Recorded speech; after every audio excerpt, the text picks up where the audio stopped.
Hi, beautiful family. I am back in the birdhouse, my home, after I hiked 10 days on the Appalachian Trail in Virginia. So before I left, I did an emotional shakedown to see where I was at. And now that I'm back home after my adventure, I want to see where I'm at now. So like I did before, I have these chakra stones. Each represents a different chakra, and then I'm going to pull a card to see where I'm at emotionally. So I'm going to shuffle the deck. Help me know where I'm at so I can clearly know where I'm going.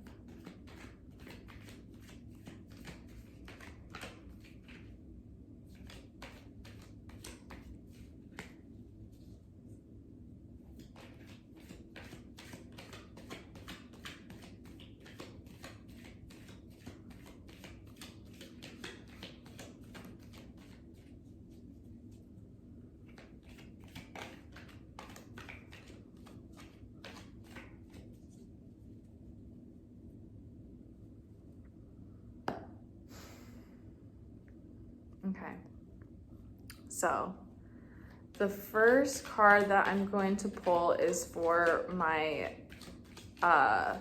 root chakra, which is about stability, family, home life. I'm just going to take unless a card jumps out, I'm just going to shuffle and take the bottom card. And I got the death card.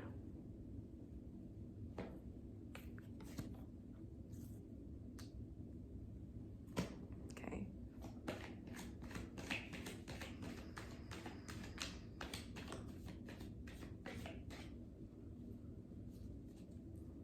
Next, we'll move on to the sacral chakra. And this is about creativity, sensuality. I got the Queen of Cups. I love the Queen of Cups.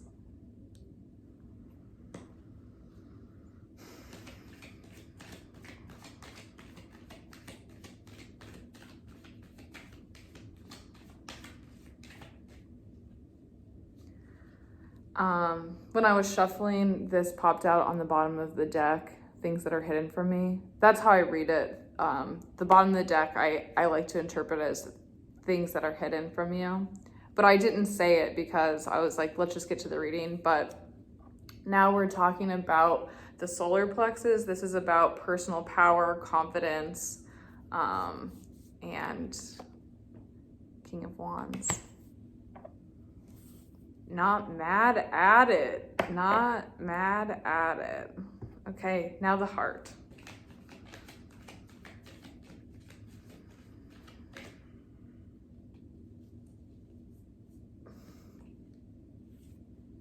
The Ace of Cups.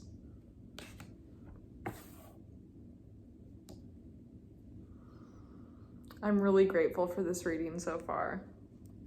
What's on the bottom of the deck? Nine of Cups. This is the Genie card.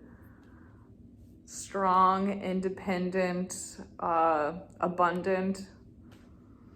Okay. Now let's move on to the throat chakra, communication and truth.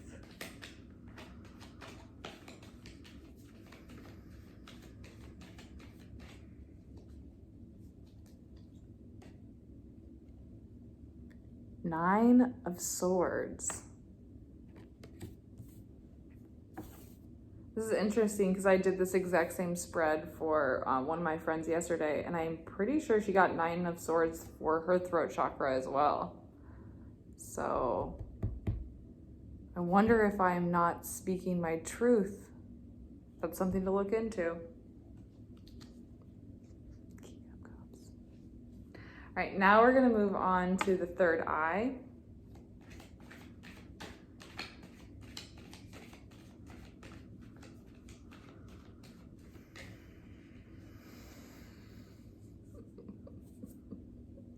the world. This is my card. This is my card. And the third eye is about inner knowing, intuition.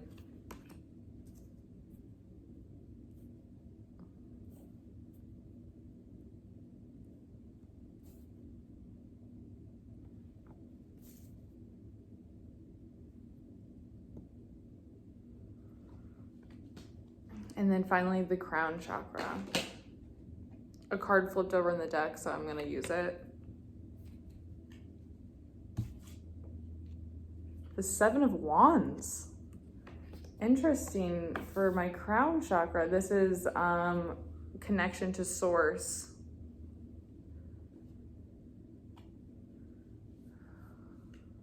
Bottom of the deck. Ten of Wands. I need to lay down a heavy burden, and I know exactly what this is talking about. We will address it when we get to the throat.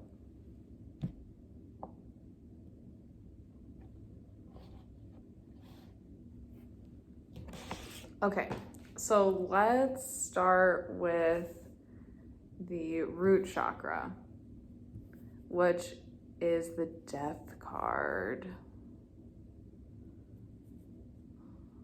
Okay.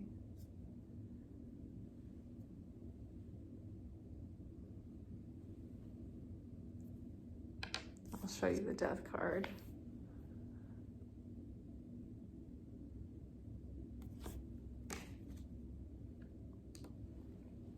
So, this is number 13. It's a major arcana. Okay. Once able to accept the hangman, death will enter and kill the old path. In this way, a rebirth to a new experience will manifest. Although the Death card is often feared, it is actually an unbelievably powerful and positive card of transformation, because death precedes rebirth.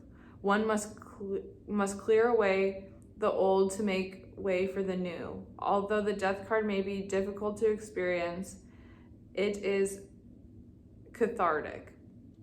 Life is a series of death and rebirths, and the Death card cleanses and heals. The Rider-Waite deck, Death is shown wearing a black armor and arriving on horseback, aimed the plague. He holds a flag decorated with a white rose, the symbol of purity. 3 human figures before him respond in different ways. A priest is protected by his faith, a youth looks away, and an innocent child offers a bouquet of flowers. But all 3 will eventually die, which is the fate of all who are born. Yet in the black background of this card, a sunrise to herald the dawn of a new day. Accept the painful realization that things cannot continue in the same manner. You will not die, but the situation will die. Find solace in the fact that death precedes rebirth, and know that life itself is a series of death and rebirths.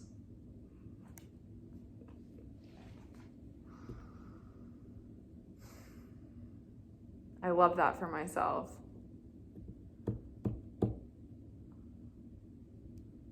Yep. Okay, we're moving on to the Queen of Cups. This is the sacral chakra. And this talks about creativity, sensuality. Queen of Cups.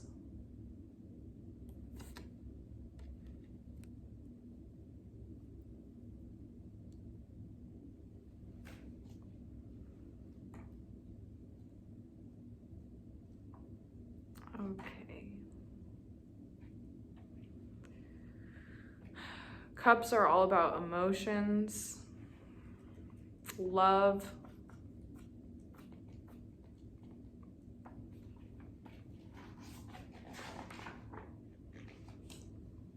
In the tarot, all queens represent the element water.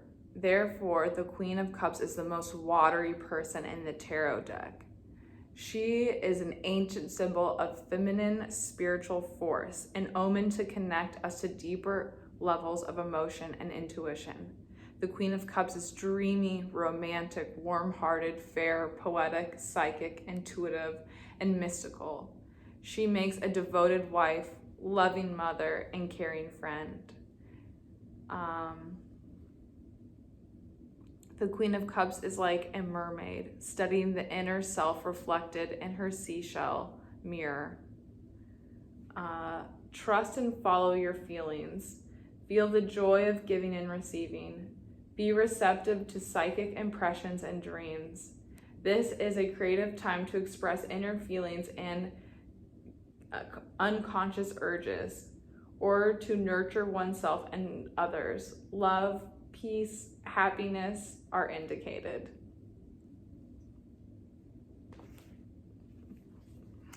Yes. Okay, now we're moving on to the solar plexus and our handsome King of Wands. I remember when I was leaving for my trip, I kept getting the Queen of Wands. So now we're gonna move on to the King. Let's see what this has to tell us.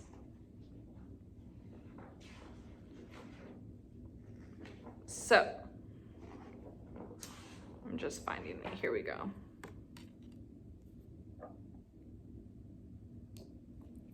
The King is an imposing and brilliant man. He is proud, creative, and acts swiftly. His will is strong and he can rule others with his formidable strength and commanding presence. He is enthroned and holds a large wand, a symbol of fire. With him are animals associated with fire, salamanders and lions. He is responsible, mighty, and a very powerful king. All kings represent mastery, so he is the master of the realm of fire. Strength, respect, successful enterprise, and maturity. You are in control. The path ahead is clear for dynamic and victorious action. Success is attained by cultivating and expressing masculine energy. Very yang. I'm into it. I'm really into it. And then we move on to the heart. And this is the Ace of Cups. Wow. What an appropriate card for the heart chakra.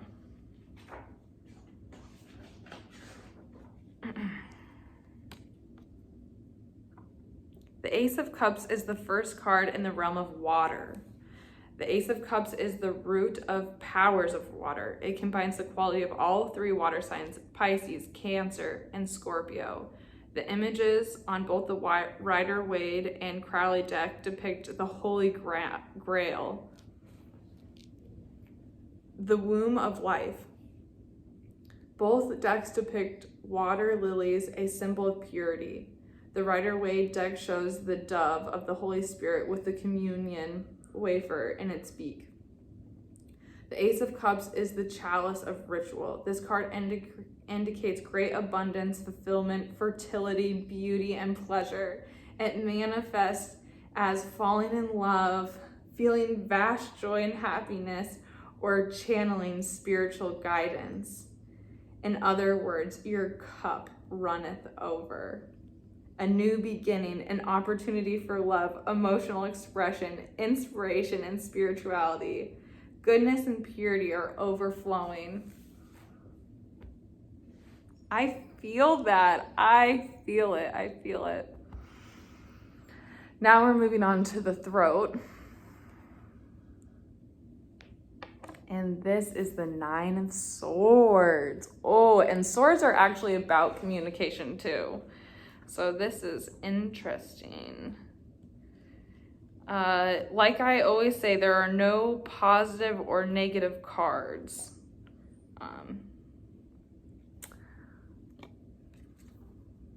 But this is a harder card to get. The Nine of Swords multiplies the grief of the Three of Swords threefold. The Rider-Waite deck shows a woman haunted by her own sorrowful nightmares. The grief of the Nine of Swords does not emanate from cruelty to others, but rather from self-inflicted wounds. That makes me think negative self-talk. That's been something that I am very passionate about, is talking to yourself kindly. You manifest what you want. Your mind races with negative thoughts. These thoughts do not come to a final conclusion. Instead, they randomly jab at the soul. Self-torment. Meditation can heal the racing mind.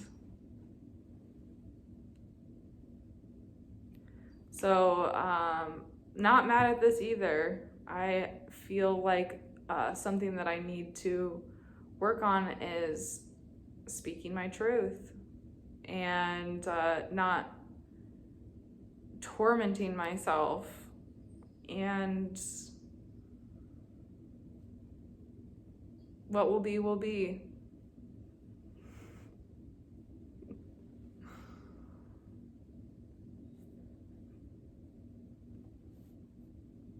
Third eye.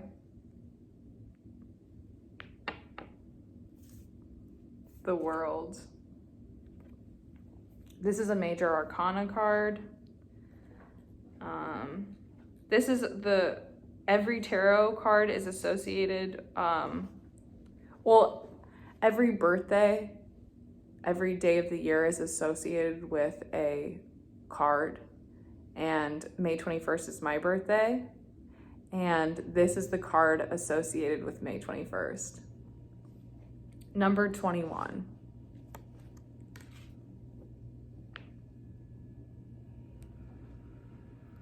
After the rebirth of judgment, the card is the World, the final card of the Fool's journey. All the bounty, wonder, and joy of the world and universe is here for us to enjoy. The final card of the pinnacle of all 78 in the tarot deck symbolizes freedom, wholeness, and attainment. The world is ruled by the planet Saturn. Saturn, I think, is in retrograde right now. Interesting. It required a great deal of time, work, determination, and discipline to arrive at the final point of the Fool's quest. What is completed is strong and long-lasting. Accomplishment in the world cannot be easily snatched away. The Rider-Waite deck shows a victorious female figure draped in a purple cloak, dancing with a green circle of life. She holds a wand in each hand. Cool. Realization of the unlimited beauty and wonder of the world. The universe is abundant as you dance the dance of life and know fulfillment. And then there's just a little excerpt underneath that I'm going to read too. Only a fool would stop this dance of life and venture out from the green circle of the world card. But life is in constant change and flux, so the journey begins anew. The cycle of the great round repeats endlessly as the experience of the tarot archetypes evolve to new levels of consciousness.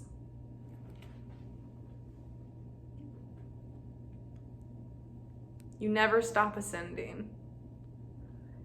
And I talked about this the other day.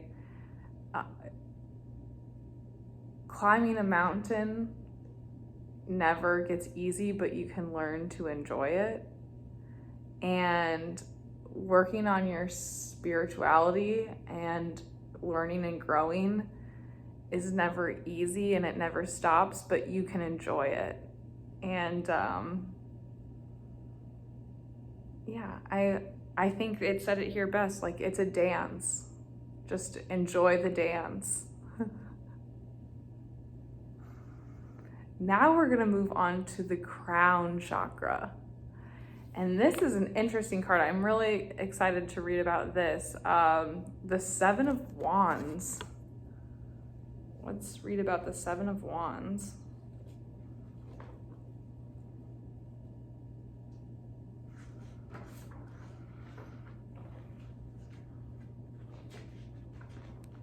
Okay.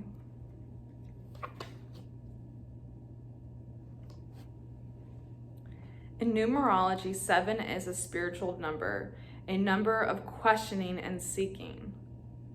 In the tarot, 7 represents inner quest and wondering of a very high order. The Rider-Waite deck shows a person courageously fending off attackers. To continue requires strength and perseverance. Victory may not be worth the battle. Valor during struggle, striving to stand your ground and maintaining your work, yet unsure of your actions. Look within and seek clarity concerning which area you wish to place your energies and whether it is best to continue your current projects.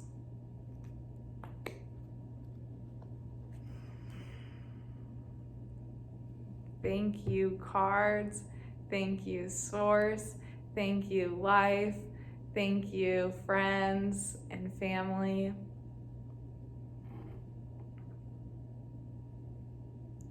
Where I put my energy is what comes back to me. So I think that this last card was really an important summary of this experience. Where do I choose to put my energy? Is it towards love?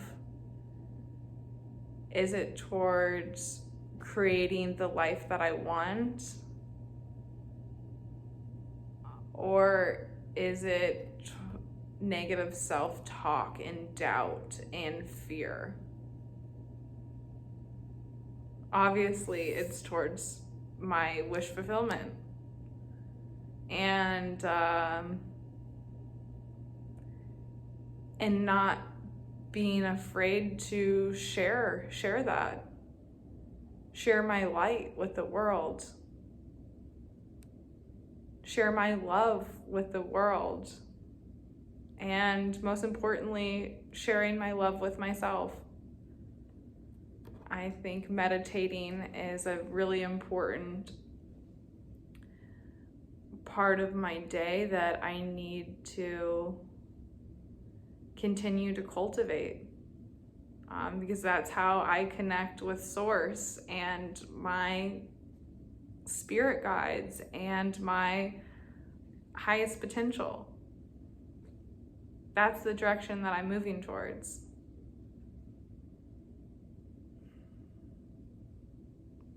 I'm very grateful and I'm overwhelmed with how positive this feels. I'm really grateful for the trail, and I can't wait to keep growing and keep dancing.